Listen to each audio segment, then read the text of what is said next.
Hi friends, இன்றைக்கி வந்து பார்த்திங்கன்னா no glue, no borax, no lens solution, no shaving cream slime தான் make பண்ண போகிறோம். அதுக்கு வந்து ஃபஸ்ட்டு வந்து பார்த்திங்க அப்படின்னா பீல் ஆஃப் மாஸ்க் இருக்குல்ல, அதான் வந்து எடுத்திருக்கேன். இதில் வந்து 2 இது எடுத்திருக்கேன். ஏன்னா இதில் வந்து கொஞ்சம் தான் இருக்குது. ஸோ அதனால் வந்து ரொம்ப குவான்டிட்டி கம்மியாக இருக்கும்ல. ஸோ அதனால் வந்து 2 இதுலேயும் நான் வந்து இருக்கிறத ஆட் பண்ணிக்கிறேன். இதில் ரொம்ப கம்மியாக இருக்குது. ஏன்னா நம்ம ஆல்ரெடி இதில் ஸ்லைம் மேக் பண்ணனால கொஞ்சம் தான் வந்து வச்சுருக்கேன். ஸோ அதனால் வந்து கொஞ்சமாக ஆட் பண்ணிக்க போகிறேன்.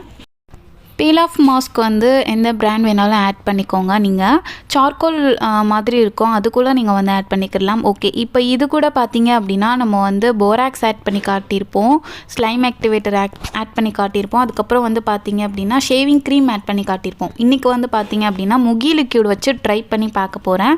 ஸோ வந்து முகி லிக்யூடை வந்து கொஞ்சமாக நான் ஆட் பண்ணிட்டேன். இப்போ வந்து ஆட் பண்ணிட்டு நல்லா நான் மிக்ஸ் பண்ணிக்கிறேன். எனக்கு வந்து ஸ்லைம் வந்துச்சு. அந்த மிக்ஸ் பண்ணோன்னே எனக்கு தெரிஞ்சிச்சு இதில் ஸ்லைம் வரும் அப்போது அப்படின்னு சொல்லிட்டு தெரிஞ்சிருச்சு எனக்கு. ஸோ அதனால் வந்து இன்னும் கொஞ்சம் நான் வந்து ஆட் பண்ணிக்கிறேன். பட் வந்து எப்படின்னா நம்ம க்ளூ ஆட் பண்ணோன்னா உடனே எனக்கு ஸ்லைம் கிடச்சிச்சு. பட் இதில் அப்படி கிடைக்கல. நான் வந்து கொஞ்சம் இந்த ஸ்டேஜில் பேக்கிங் சோடா கொஞ்சம் ஆட் பண்ணேன். அதுக்கப்புறம் தான் எனக்கு வந்து ஸ்லைம் வந்துச்சு. ஏன்னா நீங்கள் வந்து எப்போயுமே வந்து ஸ்லைம் வரல அப்படின்னா ஒரு பிஞ்ச் அளவு பேக்கிங் சோடா ஆட் பண்ணி பாருங்கள். எந்த ஆக்டிவேட்டர் சேர்த்தாலும் கண்டிப்பாக உங்களுக்கு வந்து ஒரு நல்ல ரிசல்ட் வந்து கிடைக்கும். நம்ம ஐட்ராப்ஸ்லேயே அப்படி தான் பண்ணியிருப்போம். இப்போ கூட நான் வந்து கொஞ்சமாக ஆட் பண்ணிக்கிட்டேன். இப்போ பாருங்கள், எனக்கு அது ரொம்ப லிக்யூடாக இல்லாமல் ஒரு மாதிரி ஜாயிண்டாக வந்துருச்சு. அவ்வளோதான். இப்போ நம்ம கையில் எடுத்து விளாண்டு பார்ப்போம். ஸோ ரொம்ப சூப்பராக, ரொம்ப ஈஸியான ஒரு ஸ்லைம் வந்து நம்ம ரெடி பண்ணிட்டோம். இந்த மாதிரி வந்து பீல் ஆஃப் மாஸ்க் கிடச்சா, இந்த மாதிரி முகி லிக்யூடு கிடச்சா ட்ரை பண்ணி பாருங்கள். இது வந்து கலர் வந்து ரொம்ப டல்லாக இருக்குல்ல. ஸோ அதனால் வந்து இதில் ஒரு பிங்க் கலரில் பியல் கலர் பெயிண்ட் வந்து ஆட் பண்ணிட்டேன். நெக்ஸ்ட்டு வந்து இன்னொன்று பார்த்தீங்க அப்படின்னா இந்த பீல் ஆஃப் மாஸ்க் வந்து 10 ருபீஸோ 20 ருபீஸோ அந்த மாதிரி பேக்கெட்டில் கூட இருக்கும். ஸோ அந்த மாதிரி கூட நீங்கள் ட்ரை பண்ணி பாருங்கள். ட்ரையல் பேக் மாதிரி இருக்கும்ல, ஸோ அதில் கூட ட்ரை பண்ணி பாருங்கள்.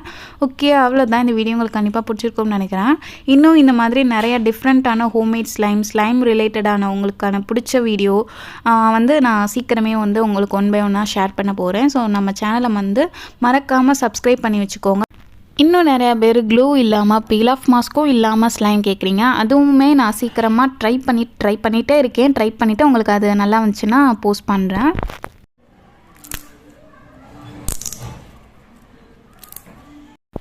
அதோட சவுண்டு கேட்டிருப்பீங்கன்னு நினைக்கிறேன். எப்போவுமே பீல் ஆஃப் மாஸ்கில் வந்து ரொம்ப பிடிச்சதே அந்த க்ரன்ச்சினஸ் சவுண்டு தான், ரொம்ப பிடிக்கும்.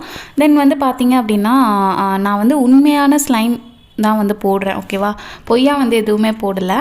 சப்போஸ் உங்களுக்கு நான் பண்ணது வரல அப்படின்னா நான் என்ன பிராண்டு யூஸ் பண்ணுறேனோ அதே யூஸ் பண்ணுங்கள். அதாவது எக்ஸாம்பிளுக்கு ஐட்ராப்ஸ் எந்த பிராண்டு யூஸ் பண்ணுறேனோ அதே யூஸ் பண்ணுங்கள். ஷேவிங் க்ரீமும் அதே மாதிரி தான். ஒரு சில பிராண்டுக்கு வந்து நமக்கு வராது. ஸோ அதனால் நான் உண்மையை தான் போட போகிறேன். என்ன ட்ரை பண்ணுறேனோ அதை அப்படியே உங்களுக்கு ஷேர் பண்ணுவேன். ஓகே, அவ்வளோதான். நெக்ஸ்ட்டு என்ன வீடியோ போடலாம், என்ன ஸ்லைம் வீடியோ போடலாம், எதை வச்சு போடலான்னு சொல்லிட்டு கீழே கமெண்ட் பண்ணுங்கள். தேங்க்ஸ் ஃபார் வாட்சிங்.